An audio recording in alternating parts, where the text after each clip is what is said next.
आज आपण शिकूया पार्ट्स ऑफ द बॉडी, शरीराचे अवयव। मी इथे एक मुलगा काढून घेतला आहे, त्याचे मराठीमध्ये अवयव लिहून घेतले आहेत।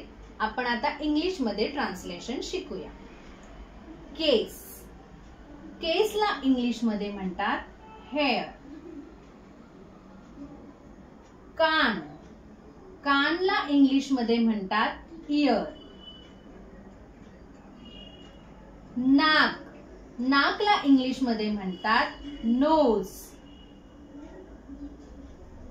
कोपर, कोपरला इंग्लिश मध्ये म्हणतात एल्बो।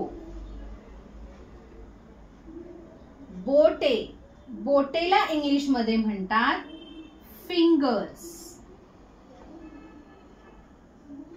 कंबर, कंबरला इंग्लिश मध्ये म्हणतात वेस्ट। पाय, पायाला इंग्लिश मध्ये म्हणतात लेग। आता या साइडला कपाळ, कपाळला इंग्लिश मध्ये म्हणतात फोरहेड।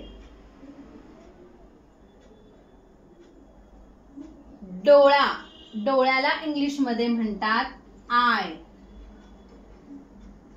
तोंड, तोंडाला इंग्लिश मध्ये म्हणतात माउथ। मान, मानला इंग्लिश मध्ये म्हणतात नेक। छाती, छातीला इंग्लिश मध्ये म्हणतात चेस्ट। हात, हाताला इंग्लिश मध्ये म्हणतात हँड। पोट, पोटाला इंग्लिश मध्ये म्हणतात स्टमक।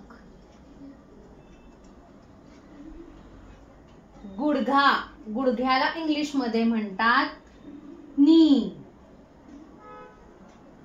पाऊल, पाऊलला इंग्लिश मध्ये म्हणतात फूट। तर हे आहे आपले parts of the body Marathi आणि इंग्लिश मध्ये। Thank you.